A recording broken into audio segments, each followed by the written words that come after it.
Shalom umat-umat Tuhan yang dikasihi oleh Yesus Kristus. Kembali kita berjumpa di rangkuman pelajaran Sekolah Sahabat Triwulan 4, pelajaran yang ke-7. Sebelum kita masuk ke pelajaran Sekolah Sahabat kita, marilah kita bersatu di dalam doa. Bapa kami yang bertahta di dalam kerajaan surga, terima kasih ya Tuhan untuk waktu yang indah Engkau berikan bagi kami. Saat ini kami akan belajar akan pelajaran Sekolah Sahabat. Berikan kami akal budi hikmat ya Tuhan untuk mengerti akan pelajaran ini, terlebih kami dapat hidupkan dalam kehidupan kami. Terima kasih Bapa, di dalam nama Tuhan Yesus kami telah berdoa dan mengucap syukur. Amin. Judul pelajaran Sekolah Sahabat kita pada Sabat ini yaitu Kemenangan Kristus atas Kematian. Ayat hafalan terdapat di dalam Wahyu 1 ayat 17 sampai 18 yang berisi, ketika aku melihat dia, tersungkurlah aku di depan kakinya sama seperti orang yang mati. Tetapi ia meletakkan tangan kanannya di atasku lalu berkata, jangan takut, aku adalah yang awal dan yang akhir. Dan yang hidup, aku telah mati, namun lihatlah aku hidup sampai selama-lamanya, dan aku memegang segala kunci maut dan kerajaan maut. Pada Sabat lalu, kita sudah belajar bagaimana Yesus telah mati dan dibangkitkan untuk menebus kita dari dosa. Dan salib Yesus adalah pusat dari sejarah keselamatan. Dan pelajaran Sabat ini adalah kelanjutan dari Sabat lalu bagaimana Yesus telah menang atas kematian. Pusat dari iman Kristen atau pengikut Kristus adalah kebangkitan Kristus. Di dalam firman Tuhan 1 Korintus 15 ayat 16 sampai 18. Di sini dikatakan, lebih daripada itu, kami ternyata berdusta terhadap Allah, karena tentang Dia kami katakan bahwa Ia telah membangkitkan Kristus. Padahal Ia tidak membangkitkannya, kalau andai kata benar bahwa orang mati tidak dibangkitkan. Sebab jika benar orang mati tidak dibangkitkan, maka Kristus juga tidak dibangkitkan. Dan jika Kristus tidak dibangkitkan, maka sia-sialah kepercayaan kamu dan kamu masih hidup dalam dosamu. Demikianlah binasa juga orang-orang yang mati di dalam Kristus. Begitu pentingnya kebangkitan Yesus bagi seluruh iman orang Kristen dan kerencana keselamatan itu sendiri. Misi Kristus tampaknya sudah berakhir dengan kematiannya di atas kayu salib. Setan berhasil menghasut Yudas Iskariot untuk mengkhianati Yesus. Para imam kepala dan tua-tua jemaat pun menuntut akan kematian Yesus. Pada waktu Yesus ditangkap, kemana murid-muridnya? Mereka semua lari ketakutan. Bahkan Petrus, dia menyangkal Yesus sebanyak 3 kali. Yesus mati dan terbaring di dalam kubur. Sebuah batu besar, materai, dan beberapa tentara Romawi ditempatkan untuk menjaga kubur Yesus agar tidak dicuri oleh murid-murid Yesus. Kita bisa baca di dalam Matius 27 ayat 62 sampai 66. Matius 27 ayat 62 sampai 66. Di sini dikatakan, keesokan harinya yaitu sesudah hari persiapan, datanglah imam-imam kepala dan orang-orang Farisi bersama-sama menghadap Pilatus. Dan mereka berkata, Tuan, kami ingat bahwa si penyesat itu sewaktu hidupnya berkata, sesudah 3 hari aku akan bangkit. Karena itu perintahkanlah untuk menjaga kubur itu sampai hari yang ketiga. Jikalau tidak, murid-muridnya mungkin datang untuk mencuri dia. Lalu mengatakan kepada rakyat, ia telah bangkit dari antara orang mati, sehingga penyesatan yang terakhir dan lebih buruk akibatnya daripada yang pertama. Kata Pilatus kepada mereka, ini penjaga-penjaga bagimu. Pergi dan jagalah kubur itu sebaik-baiknya. Maka pergilah mereka, dan dengan bantuan penjaga-penjaga itu, mereka memeteraikan kubur itu dan menjaganya. Semua tindakan pengamanan dilakukan untuk menjaga agar Yesus tetap terkunci di dalam kuburnya.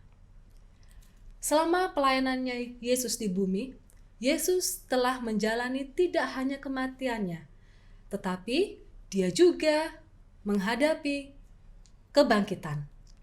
Batu, materai, dan para penjaga gemetar di hadapan salah satu malaikat pada saat Bapa memanggil Yesus untuk mengambil kembali kehidupan yang telah dia serahkan. Walaupun para tua-tua jemaat, para imam membuat kabar palsu dengan mengatakan prajurit tertidur dan murid-murid memindahkan batu yang besar dan membawa Yesus kepada mereka, rencana mereka tidak berhasil. Di dalam buku Ellen G. White, Kerinduan Segala Zaman, halaman 780, di situ dikatakan, justru karena ketakutan, para prajurit menyatakan bahwa Yesus telah dibangkitkan. Kristus keluar dari kubur dalam keadaan dipermuliakan, dan pengawal Roma melihat dia bangkit. Gempa bumi menandai kematian Yesus, dan juga menandai kebangkitan Yesus. Pada saat Yesus mati, bumi berguncang. Batu-batu terbelah dan kubur-kubur terbuka. Tubuh dari banyak orang suci yang sudah mati akan dibangkitkan untuk hidup. Dan mereka akan keluar dari dalam kubur setelah kebangkitan Yesus dan pergi masuk ke kota kudus untuk menampakkan diri kepada banyak orang. Kita bisa baca dalam Matius 27 ayat 51 sampai 53. Matius 27 ayat 51 sampai 53 dikatakan, "Dan lihatlah, tabir bait suci terbelah dua dari atas sampai ke bawah, dan terjadilah gempa bumi, dan bukit-bukit batu terbelah, dan kuburan-kuburan terbuka, dan banyak orang kudus yang telah meninggal bangkit. Dan sesudah kebangkitan Yesus, mereka pun keluar dari kubur, lalu masuk ke kota kudus, dan menampakkan diri kepada banyak orang." Batu-batu yang menutupi makam orang-orang kudus terbuka. Terbuka oleh karena gempa bumi di saat kematian Yesus. Dan mereka akan tetap di dalam kubur sampai gempa bumi yang kedua yang menandai kebangkitan Yesus dan juga mereka orang-orang kudus. Orang-orang kudus ini dibangkitkan dalam keadaan tidak fana dan mereka akan naik ke surga bersama dengan Yesus. Berbeda dengan Lazarus atau putri Yairus, mereka dibangkitkan untuk mati lagi. Sebelum naik ke surga, Yesus menampakkan dirinya kepada murid-muridnya, menyatakan bahwa dia telah bangkit. Kita bisa baca di dalam Lukas 24 ayat 36 sampai 49. Selama 40 hari antara kebangkitannya dan kenaikannya, Yesus dan orang-orang kudus menampakkan diri kepada banyak orang di Yerusalem dan bersaksi tentang kebangkitan Yesus. Tadi kita sudah baca di dalam Matius 27 ayat 35. Sekelompok wanita, para pengawal Romawi, Maria Magdalena, murid-murid di Emmaus, Petrus, orang-orang yang berada di ruangan atas, Thomas, lebih dari 500 orang, Yakobus saudara Yesus, dan Paulus adalah orang-orang yang menyaksikan bahwa Yesus telah bangkit. Kristus bangkit dari antara orang mati sebagai buah sulung dari mereka yang tidur. Berkas yang dipersembahkan kepada Allah melambangkan panen. Demikian juga Kristus, buah sulung itu, melambangkan panen rohani yang besar yang akan dikumpulkan untuk kerajaan Allah. Kebangkitannya melambangkan dan menjamin kebangkitan segala orang benar yang sudah mati. Seperti dikatakan di dalam firman Tuhan, 1 Tesalonika 4 ayat 14.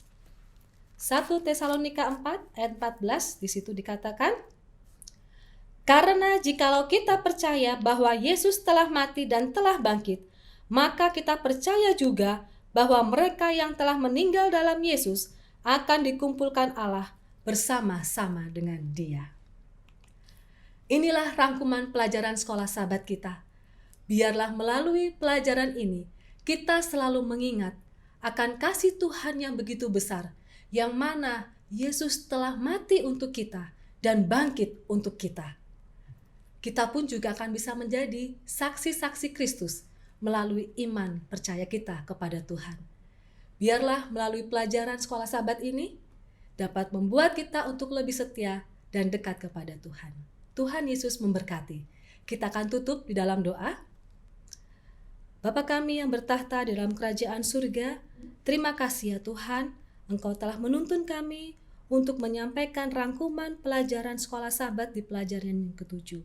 Berkati kami ya Tuhan, supaya kami tetap setia kepada Tuhan, supaya kami tetap mengingat begitu besar kasih Tuhan kepada kami. Engkau telah mati dan Engkau telah bangkit bagi kami. Dan kami rindu pada waktu Engkau datang kedua kali nanti, kami dapat masuk ke dalam kerajaan surga yang telah Engkau sediakan bagi kami. Terima kasih ya Bapa, terima kasih karena Engkau telah mendengar dan menjawab doa seru kami. Di dalam nama Tuhan Yesus kami telah berdoa dan mengucap syukur. Amin. Saudara-saudaraku yang kekasih di dalam Tuhan, jangan lupa untuk share, subscribe, dan share video ini untuk agar dapat menjadi berkat bagi banyak orang. Tuhan Yesus memberkati.